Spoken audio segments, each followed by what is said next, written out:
So it is 9 in the morning, 9:30 in the morning. I am wearing my pajamas, which are a Dan and Phil and a Tiny Horse t-shirt and some Stranger Things sweatpants. I've still got my morning coffee. And I want to talk a brief moment about something that I don't know if I really have that much evidence. I don't even know if evidence is the right word. I think that this is like a discussion video, and this is something that I kind of want to talk about and discuss, as you were. But it is not something that I've planned out. It's really just things coming straight off the top of my head. And so I feel like I'm really going to fall into my kind of pseudo intellectual situation here whenever I go home. This is a bit of a digression, but you'll see. In my immediate family, there are 5 of us. There's me, my younger brother, my younger sister, and my 2 parents. Between the 5 of us, we do have 6 degrees. I'm currently getting my master's, which will be number 7, and my dad's currently getting his PhD, which will be number 8, and my little sister is only 17, so she's heading off to college next year, and that'll be number 9.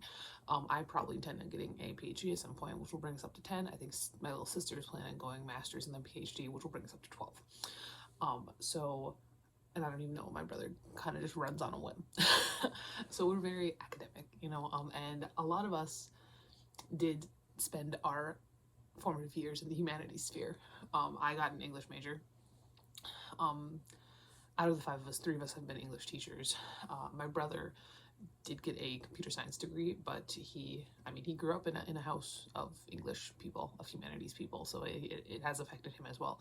My little sister is going for science, and we don't really talk about that. But all I'm trying to say is that when I code switch to home language, it is academic as hell. Like, that is generally how we talk to each other, is we're pulling out literary allusions and stuff like that. And so when I am making videos like this, I feel like I kind of tend to go back to that. I feel like I kind of tend to like take a step back, and I speak a little bit slower, and I pull out allusions and references and 6-syllable words and what have you. And so this was really just a warning telling you why that's happening, I guess. I don't know. When I do discussions like this, I feel like that happens. So anyway, I want to talk about homosexuality and horror. That's what I want to talk about. I want to talk about the gays. So this is something that you can kind of notice if you start reading horror past Stephen King. I mean, Stephen King is Stephen King, he's there, he is what he is. You start reading Clive Barker, that's kind of like a natural stepping point if you want to go to kind of like some classic nice horror. Clive Barker. You might end up with some John Saul. You might end up, if you're really going fun, you might end up with Layman and Ketchum. But let's say that you're not really going extreme at this point. Although some people have called Clive Barker extreme horror, and first of all, I really hate the use of extreme horror for anybody that's not self-publishing on Amazon in 2022. Especially someone like Clive Barker, because to me, extreme horror denotes kind of a really poor writing style and a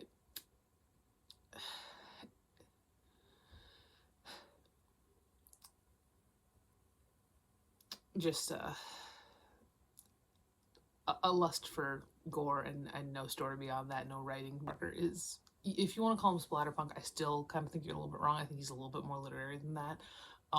But I would accept it, just like I'll accept Poppy Z. Bright. If we do want to go down that road, we can talk about Poppy Z. Bright, we can talk about Bret Easton Ellis, who I do maintain is a horror author. You can talk about Chuck Palahniuk, who is Bret Easton Ellis, and just not as good. And that's something I realized recently, because I read Palahniuk first, as I think most people do. And I enjoyed Palahniuk. I read Snuff, I read Fight Club.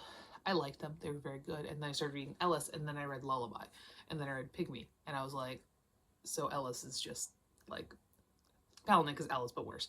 One thing about a lot of these people is that a lot of them are gay men.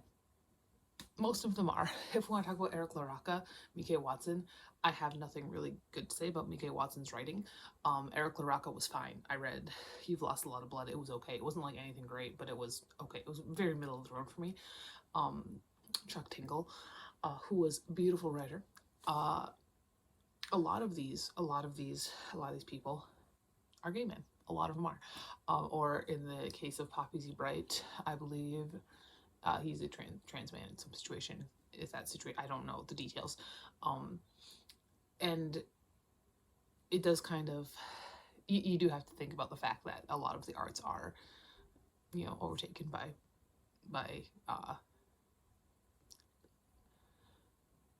people somewhere on the LGBT spectrum. But when it comes to horror, it's like, why is there such a big draw towards horror? And if we think about things like Nightmare on Elm Street movie, or like extremely homoerotic things like The Lost Boys, it does, there is kind of a sense of the other when it comes to horror. And I think a lot of the times when we are reading horror, especially those people who do not connect so deeply to it, it's a lot of a shock value situation. And that's one thing. But if we think about horror, we think about the other, and we think about the idea that horror brings a place where things that societally are not as accepted. And I know that it is 2024. Things are a lot better than they were when Clive Barker was writing, John Saul's gay. Did you know that? I didn't know that. I didn't know that John Saul was gay until I was like, probably until like a month ago. I was like, all right, like that is like hearing Stephen King is gay. Like honestly, like John Saul is like, feels like Dean Koontz to me, you know, like that's what John Saul feels like. And we know that Layman's not. We know that Layman's not, like, there's no way on that one. But anyway, things are a lot better in 2024 than they were in 1982, in 1972. If we want to go back to things like Oscar Wilde, I could see making an argument for portrait of not portrait. I think James Joyce, Picture of Dorian Gray being a horror novel. You could do that. Things are better, but there's still a sense of other in a lot of ways, and with the current right leaning of Gen Z, I think that just kind of also affect that. But I think what really kind of shows this more than anything else is the progression of Bret Easton Ellis. So I gotta put on my coffee somewhere. Don't kick that. If you look at the shards, and I'm going to put that right there. So the shards is Bret Easton Ellis's faux autobiography. Like it talks about him as in his senior year of high school, and I'm sure a lot of it is taken from a lot of feelings of his life, but then there's also like a serial killer subplot happening, and I don't think that was real. But a lot of this book, Ellis is not out in this book, and Ellis in fact claimed he was bisexual until like 2005 or something like that. You can tell by reading his books that he's not, in the same way you can tell by reading Richard Layman's books that he's nothing but straight. But in this book, a lot of the times you do see him coming to terms with the fact that he is gay in a lot of ways, and it's very heartbreaking. And this book, honestly, it's less than zero, but better. Less than zero is a more hidden idea of a faux autobiography sort of thing. Like you can tell there's a lot of real feelings and real, like this is how it felt when Ellis came back to California from his small private liberal arts school in fucking Vermont or wherever it was. But the shards takes place before that, and the shards, you do see him coming to terms with the fact that he is different in a world where that's not really allowed. And there are a lot of people, because he's in California, man. Like he's in California and he's in a very affluent situation. And so there are a lot of people like him, but they're hiding it. Like the fact that his spoilers, I guess, his girlfriend's dad sexually assaults him at one point in this book. And Ellis just kind of lets it happen. He doesn't really know what's going on. He's just kind of like he knows what's going on, but he's not really comfortable. He's 17, and if somebody like that who was kind of, it was like an open secret, that's what he liked. If someone like that can't just be himself, then there's no hope for Ellis. And there's the scene at the end of this book that really hurt me in this one. There's always at least one in every single Ellis novel that just like gets you right in the heart. Is the scene where him and Robert hook up, and they sort of hook up. And then Ellis realizes that Robert's not into this, and Robert, like, I fucking knew it, and he leaves, and Ellis just breaks down. And that scene as a whole kind of does make me feel like why horror and homosexuality seem to be very intertwined, especially on the masculine end. I do think that there is there's a space for some sapphic horror. I don't know. I don't think I've read any, honestly. I don't think I've read, if I've read some, I haven't read much. And I would like to, because I think it would take a much different tone. just because of the societal implications of both. There is, I think, Achillean men are seen as a lot more of a threat because they're men. And I do think that Sapphic horror would have a different bent to it. I think it would. I don't know that it would be quite as interesting because I don't know. That's a bad way to put it. I don't think that would be interesting the same ways. I think that I do believe that, people are just people. That's how it is. People are people. And anything that seems more like stereotype inducing are genuinely just because of the societal constraints that are put on them, genuinely. And so when we see things that are more traditionally masculine, traditionally feminine, that is because of society. That's what it is. And when we have stuff like Bret Easton Ellis, that's a little bit different. And I do think that Poppy Z. Brite is an interesting example because Poppy Z. Brite is when he wrote Exquisite Corpse, that was in the 90s, and I don't believe he was out at that point. And since then he has come out as a trans man, and I think and I would be interested. I have only ever read Exquisite Corpse. I loved Exquisite Corpse. Genuinely, it was one of my favorite books the year I read it. I would be interested in reading other work, especially work that may have come out after he transitioned. Like that would be interesting to me. And